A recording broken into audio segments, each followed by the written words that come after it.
What's up, y'all? AJ Simmons here, back for another great interview for you guys. Today, I have Mr.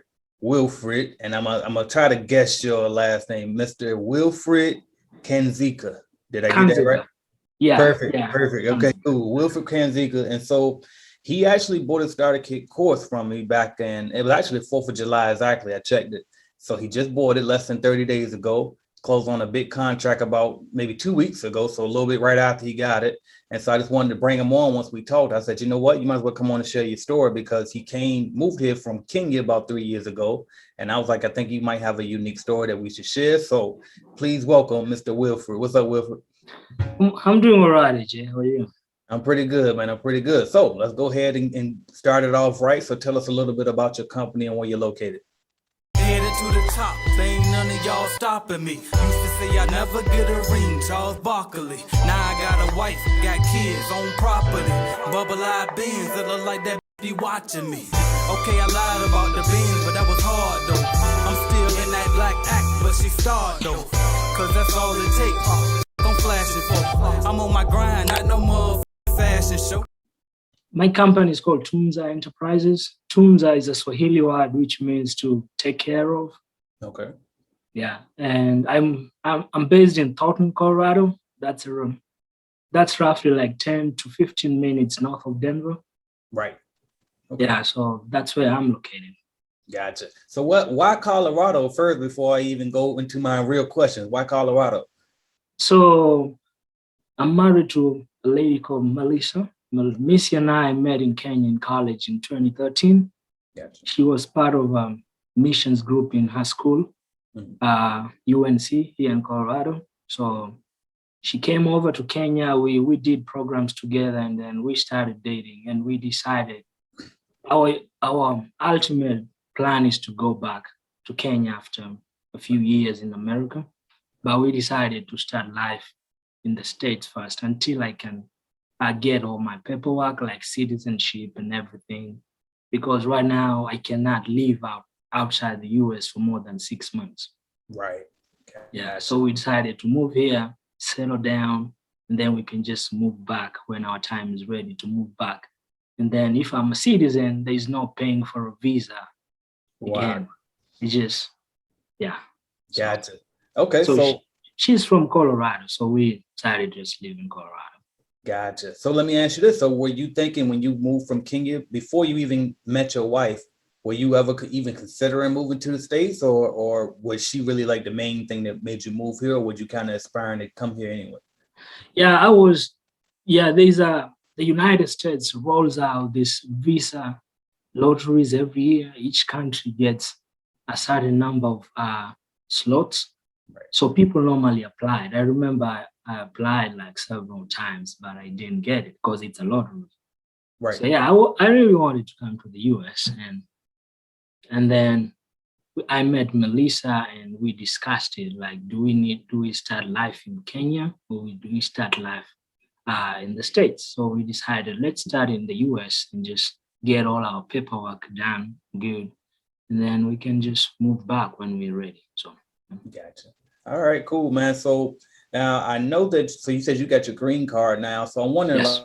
so does that have any effect on you with your business as far as like getting customers? Because I know you said you started your business the end of May, and then you got the course like in July earlier this month. So but I know you've done some odd jobs here, and then you just recently closed on your a decent sized contract. So far since you've been started, has that had any effect on you being able to get customers?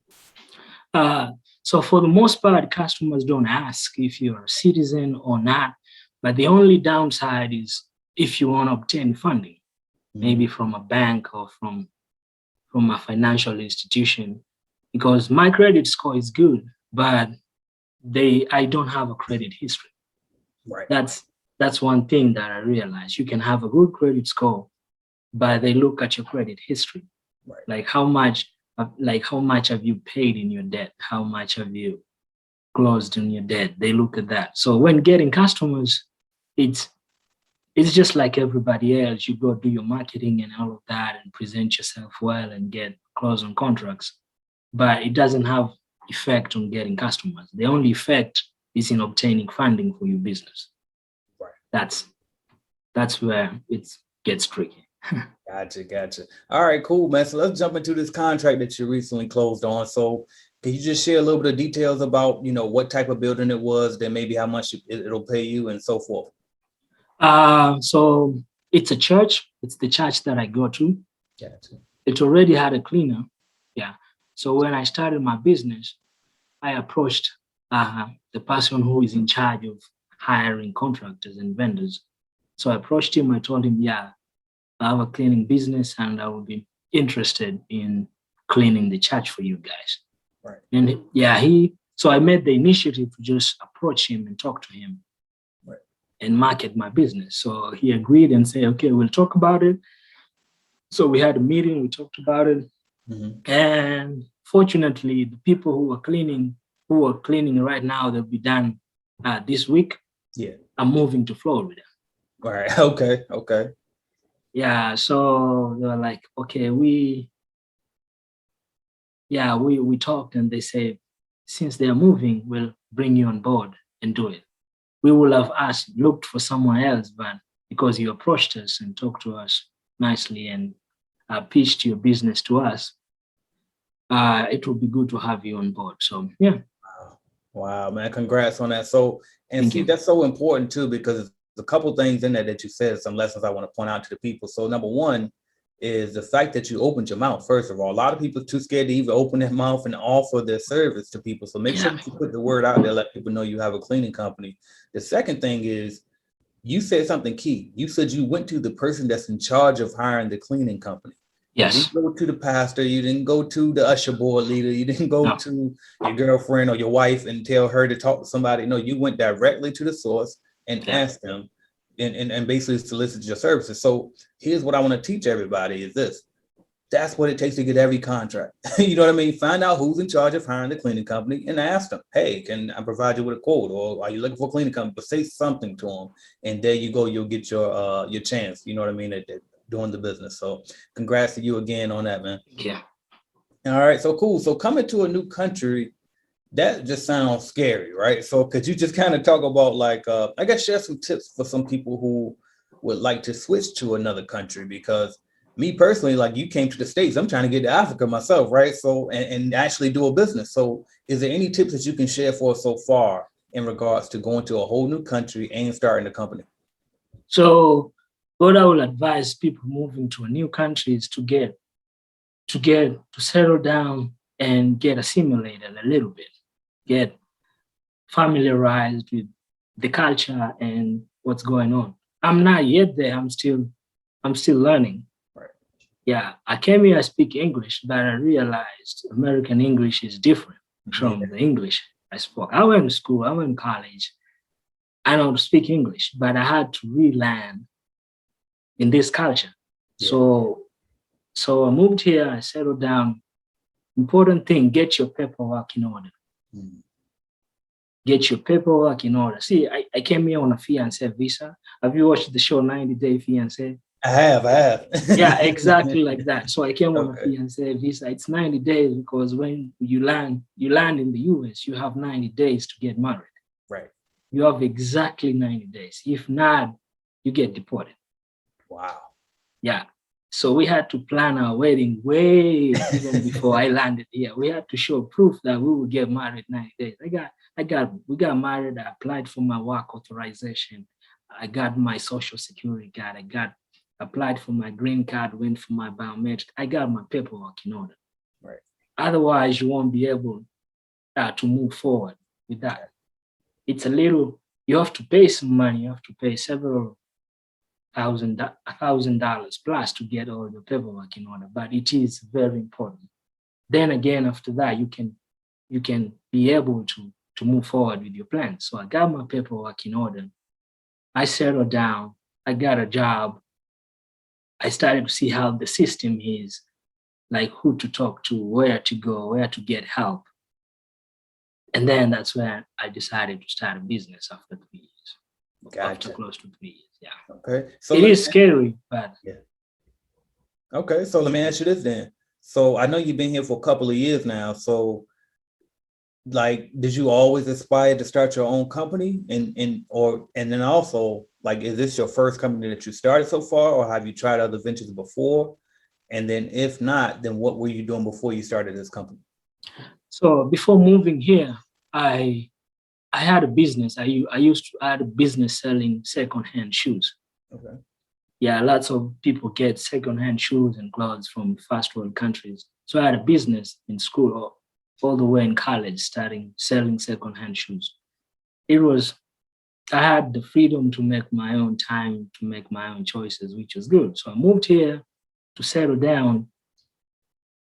For the 3 years I've been here, I worked in construction, and also I used to build wind turbine blades, the wind turbines.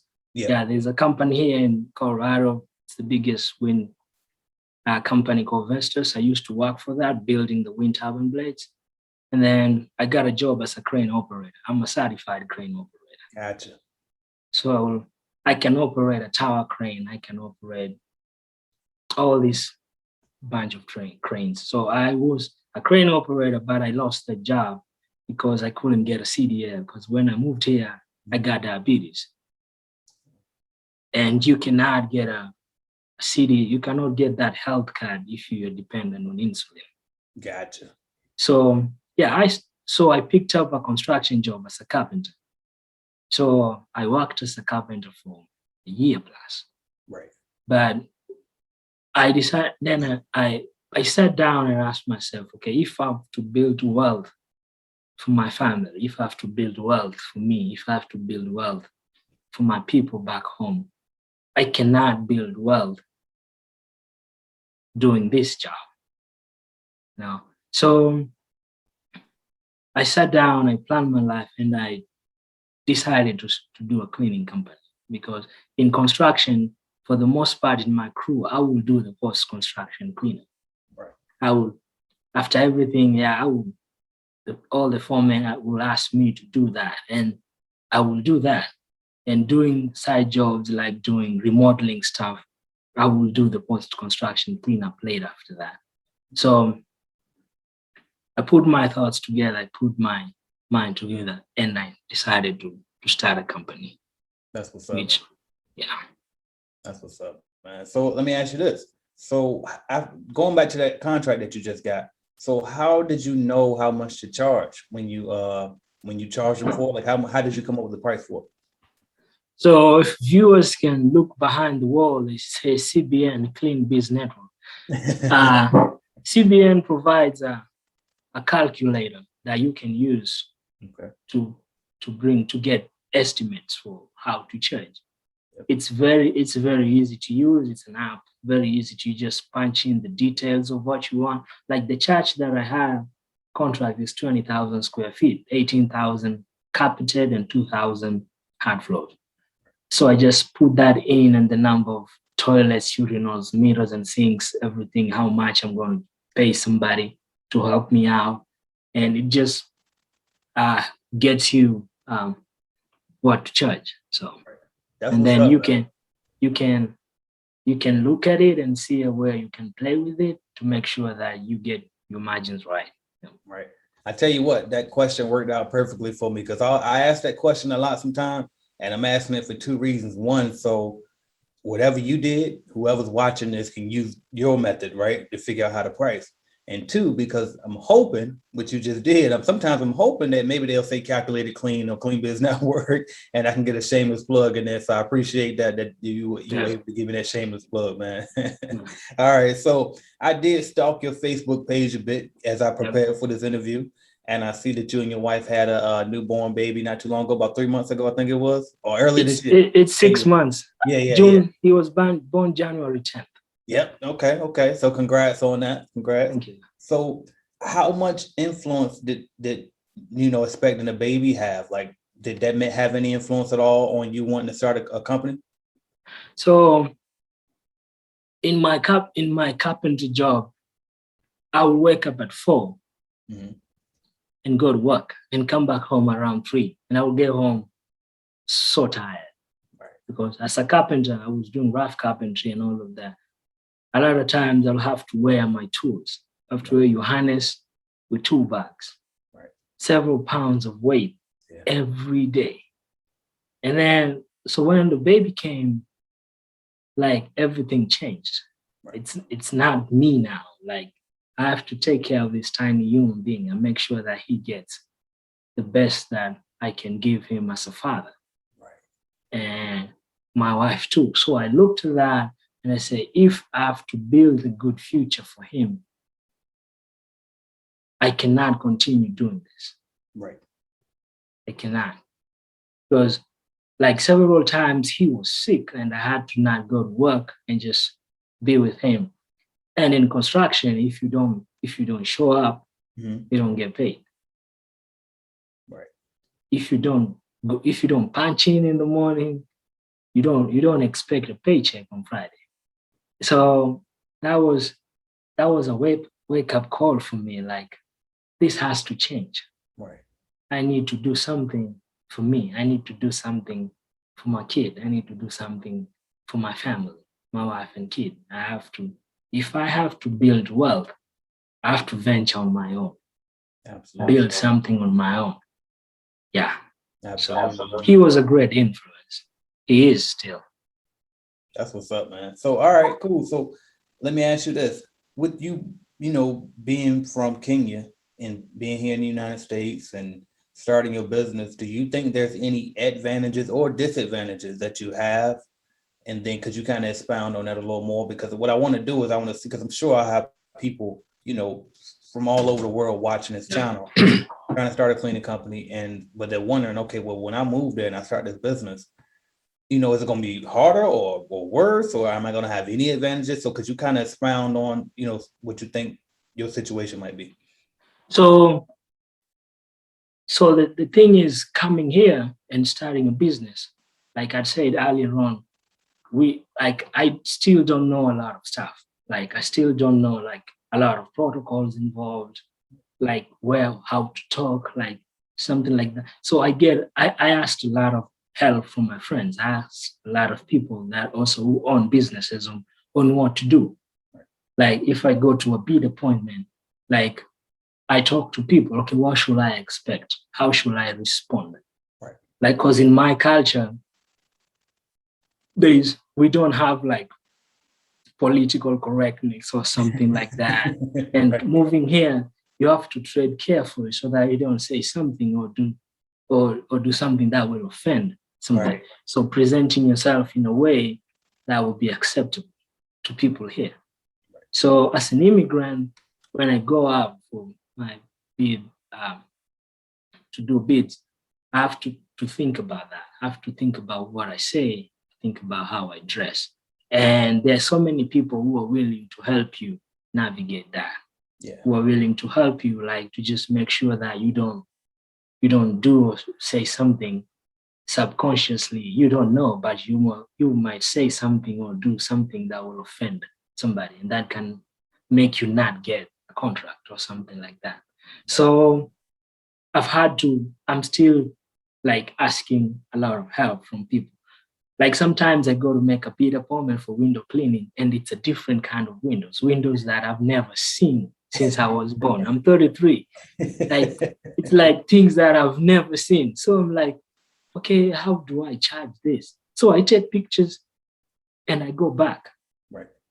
I go back to ask. I ask questions. I take pictures and ask questions. Tell the customer, give me a few hours. I will give you the quote, or give me a day. I will call you with the quote. So I go back and look at my calculator clean and then ask question like, okay, how much will I charge for this and this and this? And 99% of the time, I've got the help that I needed. So I feel like as an immigrant, when you move here, do not be afraid to ask questions. Right. Ask. People are willing to help you grow. People are there to help you to grow. There are so many people who are there, like the Facebook page. I see people asking questions and people jump on right away and answer those questions like, okay, do this and this and this. Use this and this and this. Do not do that, but do this and this. People who have had years of experience doing this in this culture. So I feel like I'm in the right company. Yeah. Absolutely. That's what's up, man. And you know what? What you just said was so powerful because this is something that most people don't do. To me, it's common sense, but everybody don't do this. So, like for example, when you said that you might come across some windows you never seen before in your life, and you say you take some pictures and then you tell the customer, okay, I'll get back with you and I'll let you know how much we're gonna charge. And that right there is really all it takes. Most people think they have to know what you're going to charge before you go. No, go see what's there first. Then you take it home, assess it. You can ask some questions in the Facebook group. You can go ask some colleagues. You can do some Google. You can do some YouTube, and then you can plug it in the calculator and figure it out, right? And so that's the approach that gets people to that next level. It's the fact that you're willing to figure it out, and you don't just go to the guy and say, "Oh no, I don't know what I'm doing," right? Oh, you know, carry it, be professional. Thank you, I'll let you know, and then you go home and you go figure it out, right? So that's perfect. Yeah. Man. I love that answer. All right, cool, man. Actually, one last thing too before I jump into what I was about to do. So this guy right here is on the internet.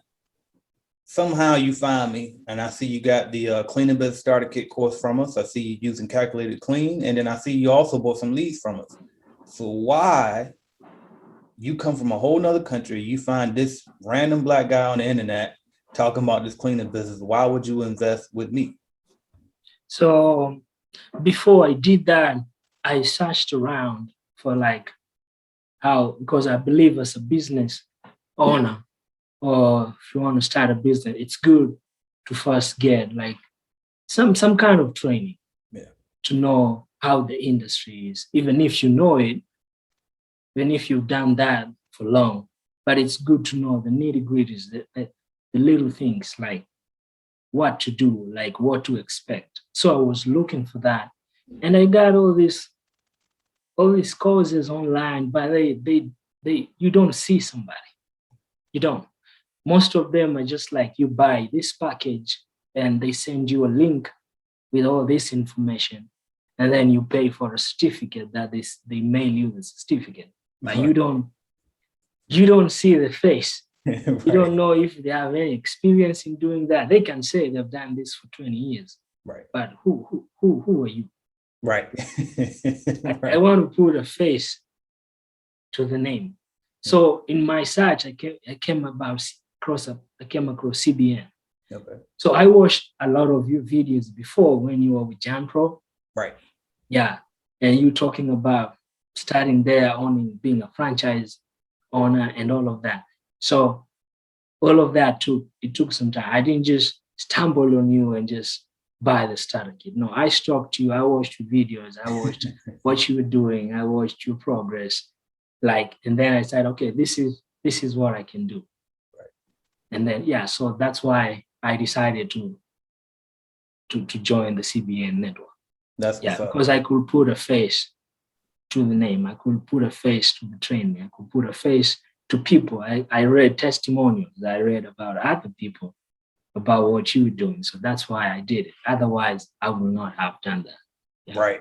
Hey, that's real too. I just dropped a video yesterday about things you should do before you buy anybody's online course.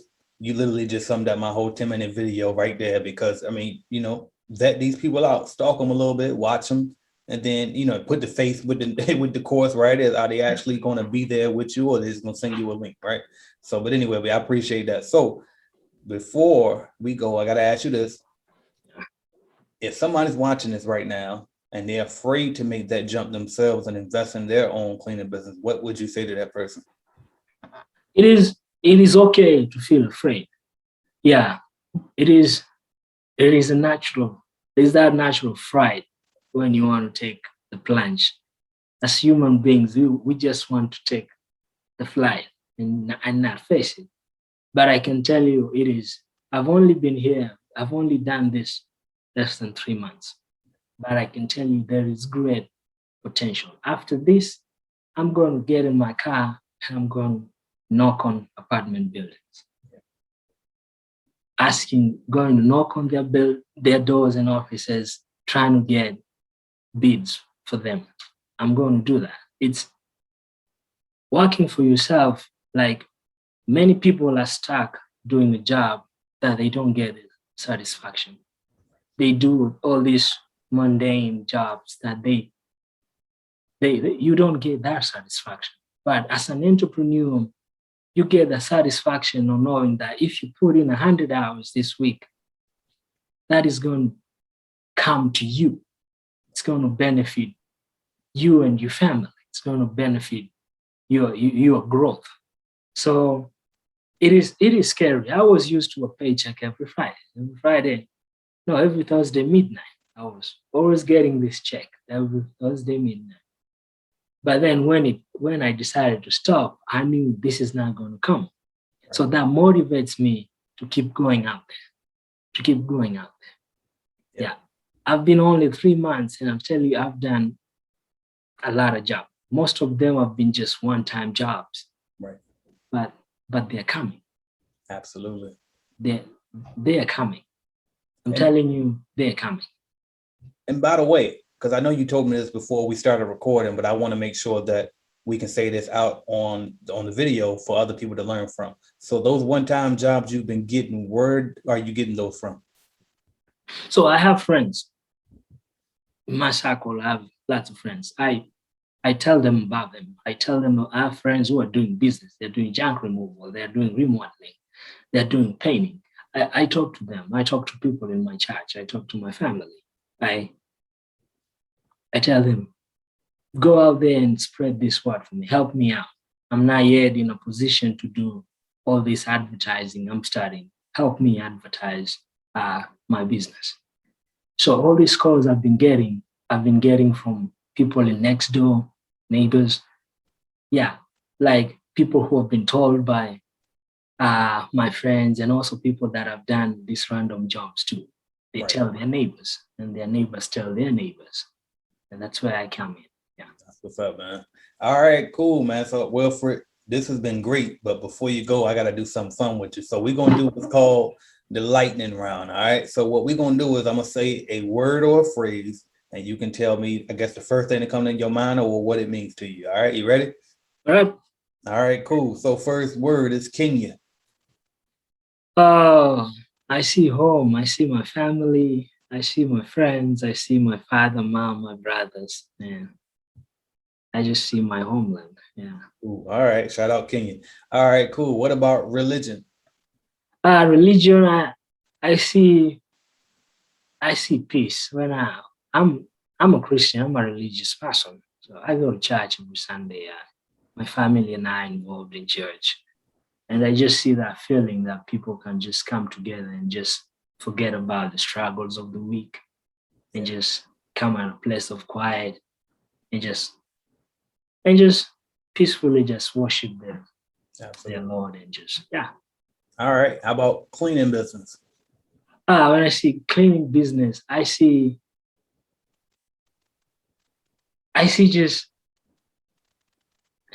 just see progress when I see cleaning business. I see people coming on board, working with me and just building their lives, building wealth, building their lives, like not just for them, but after them, like leaving something for their children, for their children's children. Yeah. Gotcha. That's what I see in cleaning business. All right. Now I'm gonna get a little edgy with you on this one. And I really want you. All right. So I'm gonna do racism. So the part of racism here in America, like I've said, I've only been here 3 years. Like I've not really experienced racism. Right. Yeah. I don't know if maybe I have and I didn't recognize it. Right. But I've not. Yeah. Maybe, yeah, but I have not. I've had my friends who have experienced it. But what I can say is like, from what I've experienced before moving here was tribalism. They can go hand in hand. Okay. And I can tell you that it is not a good thing to be treated differently because of the color of your skin or where you were born, which you didn't choose that way. Right. And yeah, like living here, I lived in a place in Colorado called Broomfield. Broomfield is like, it's very white and rich. And it's like I was the only, like I could go on my bike rides, I could run, go on a run, and in a lot of places I was like the only Black person. Right. It's intimidating. Yeah. But there are so many people who are coming on board to just make sure that there is no racism, to fight this. And to those who have experienced it, sorry, man, it sucks. Yeah. But, Gotcha. All right, cool. That's the answer I was looking for, Chuck. I wanted you to really, tell the truth, because a lot of times people will try to pander, and try to give the answer that they think the people want to hear. So I like that answer. All right, cool, man. And I'm gonna loosen it up a little bit now. Life purpose. my life purpose is to, so my final life purpose is to make a difference in the community that I'm from. So all this that I'm doing, at the end of the day, I want to give back to where I come from. Yeah. My wife knows, people who are close to me know. The end goal of Tunza Enterprises is to get enough accounts and then use the proceeds to at least build something for the less privileged. And the first thing that we're going to do as Tunza Enterprises is to get land and build a school in Kenya. That is our short-term goal. Absolutely. Yeah. All right, cool, man. It's been a pleasure, and I appreciate you, Mr. Wilfred Kanzika. Thank you for coming on, man. How can we follow your journey if we want to continue to follow you? So that's the area that I'm slacking a little bit in the social media and just being in that sector. But I'm still working on my website. Gotcha. It will be published in like 2 weeks. I'm slow in that area, but I want to do the best job that I can. Make sure that. So when that launches, and other social media pages will launch of my business. For now, I'll just be writing stuff about my business on my Facebook page. Yeah. I was just going to say, if they could find your Facebook page, I definitely recommend it. You're a funny guy, man. So, follow him there. And if you can't find him, then join us in Clean Business Network, because he is a member. So, all right. Thank you so much, Wilfred. I'll talk to you soon. It was a pleasure. Thanks, man. All right. Thank you, Ajay. All right.